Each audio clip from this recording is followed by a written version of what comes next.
type B antibodies and antigen A. Number 2, a person with blood type O both has anti-A and anti-B. A blood type considered to be universal, it's O. When you see tomorrow, if it's universal recipient, it's AB. Which of the following is not found in the plasma? Hormones, food, oxygen, all of them are found in the plasma. Number 5. Which of the following is not one blood cells? It's thrombocytes. If you see tomorrow, if it's platelet, it's still the same thing. A red blood cell is smaller in size and less hemoglobin, microcytic, hypochromic. The role of hemoglobin in the red blood cell is to carry oxygen and carbon dioxide both. The blood loss anemia is known as hemorrhagic. When you are injecting a patient with vitamin B12, the type of anemia that the patient is usually experiencing is pernicious anemia. Which of the following is not granulocytes? It's monocytes, because monocytes and lymphocytes are agranulocytes. Which of the following plasma protein that is necessary for blood clotting? Fibrinogen.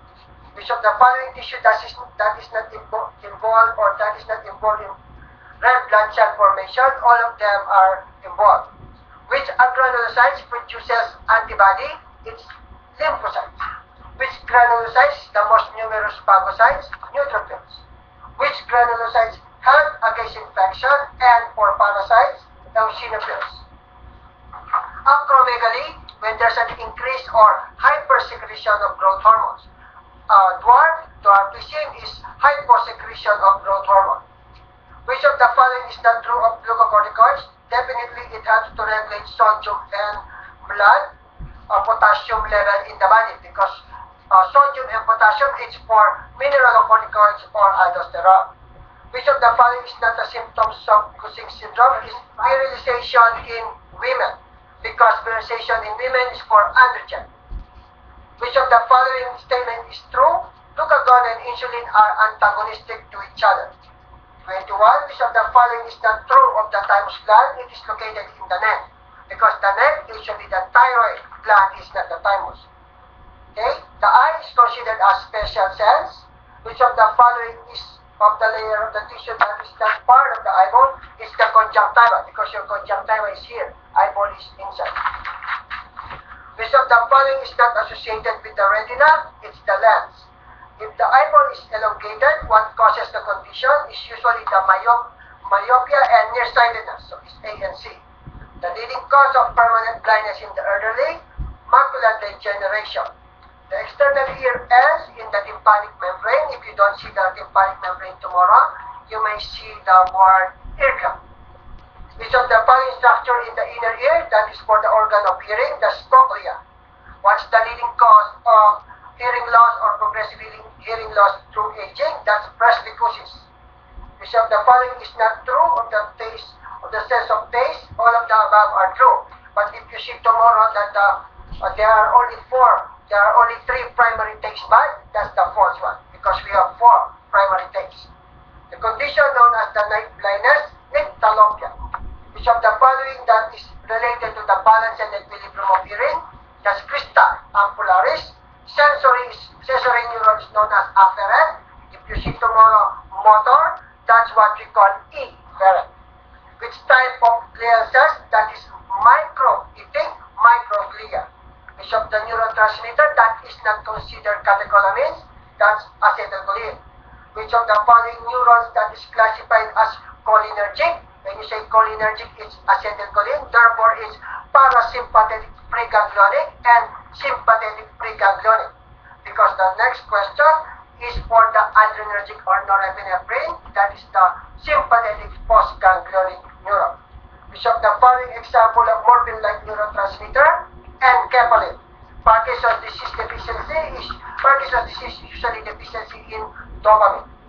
If a 24-year-old patient diagnosed of acute appendicitis, the pain usually on the right lower quadrant. Organ found in the abdominal cavity, it's either the pancreas or the gallbladder. But if you see tomorrow the pelvic cavity, it is usually the urinary bladder. And organization of cell is the tissue. Organization of tissue, organ. Organization of organ is the system. Organization of system is the body or organism. Which Which of the following is found in mediastinum? It's either the trachea or the heart. If they ask you tomorrow, which of the following is not found in mediastinum, you have to see it's either pancreas or stomach. What's the smallest chemical unit? Atom. Chemical unit is atom, but if you see structural unit, it's the cell. It is the correct base pairing for DNA. You know already it's DNA, double strand, so adenine and thymine. But if you see a base pairing for RNA, you always look for single strand, therefore it's the cytosine and guanine. It is the most common essential to life, that is the water. Which of the following is not disaccharide? It's galactose, because galactose is monosaccharide. The following are example of basic except vaginal secretion. Vaginal secretion is acid. A working copy of the cell or nucleic acid is the RNA. If you see tomorrow, if it's the master copy, your answer should be DNA. Gonads for female is for ovary. If you see tomorrow gonads for male, it's the testis. With regards to cardiovascular, arteries, vein, and capillaries are part of cardiovascular. Clearing or cleaning of blood waste product is part of function of urinary system. Parts of upper respiratory tract except bronchi, because bronchi is lower. Parts of a disease that occurs in many people at the same time are what we call epidemic. But if it's global, like for example HIV, that's pandemic. But like for example, if you see tomorrow in a local interval or like a normal occurrence for like flu, it's the endemic. Okay? Now, function of skeletal muscle, blood cell formation, storage, and support, and of course those are the function of skeletal muscle. The suture is one type of joint, synarthrosis. One type of muscle with no striation is the smooth, because cardiac and skeletal have striation. In extending the elbow, what we call the tricep is your prime mover, but when they ask you tomorrow the flexion of elbow, the bicep brachii is your prime mover. In muscle hypertrophy, there's usually the increase in muscle size. When you are rotating and flexing your head and neck, sternocleidomastoid is your muscle that is usually functioning. With the blood vessels layer that is thicker in the artery than the vein, that's the tunica media. In what condition there's a widening of the blood vessels, particularly artery, it is known as aneurysm. Blood pressure is lowest in the vein or large vein, but if they ask you tomorrow, blood pressure is highest in the large arteries. Which of the following is not a location that can palpate the pulses, or the pulse is usually in the brachial artery, because if they ask you the lower brachial artery is here. Okay? Lower limb is usually this one. Brachial artery is here. Another term for cerebrovascular accident, or CVA, sometimes tomorrow you don't see cerebrovascular accident, they will just put CVA, it's the stroke. Which of the following does not contain paranasal sinuses, which is called the mandible. Which of the following structure is not part of larynx? Eustachian tube, sometimes they don't put that, they will just put auditory tube. The volume of air that is not included in the vital capacity is the residual volume, because residual volume plus the vital capacity, if they ask you tomorrow, that's what you call total lung capacity. The vocal cords can be found in the larynx. In ascending in order, or from the small intestine to the large intestine, go through the large intestine, the foot, cecum, ascending, transverse, descending. The duct drains bile from the gallbladder in one duct. It is usually the cystic duct. Which of the following structure which of the following statement that is untrue regarding the kidney? The right kidney is what we call higher than the left. But if you see tomorrow that the right is lower, meaning all of the following are true, because the right is higher. And the right kidney should be lower, not higher. What's the extension or expansion of the upper end of the ureter? That's the renal pelvis. What's the substance that are added to the urine, to the distal and collecting duct before going out? That's what you call secretion. Which of the following hormones tend to increase the amount of urine volume? Is ANH, or atrial natriuretic hormone. But if they ask you tomorrow, which of the following hormone or hormones decreases the urine volume? Those are two, aldosterone and antidiuretic hormones. 77, which of the following got the highest percentage of body water? Of course, for the babies, or sometimes if you don't see that, you can see the word infant. Which of the following is not part of extracellular fluid, interstitial fluid, plasma, and lymph? All of them are part.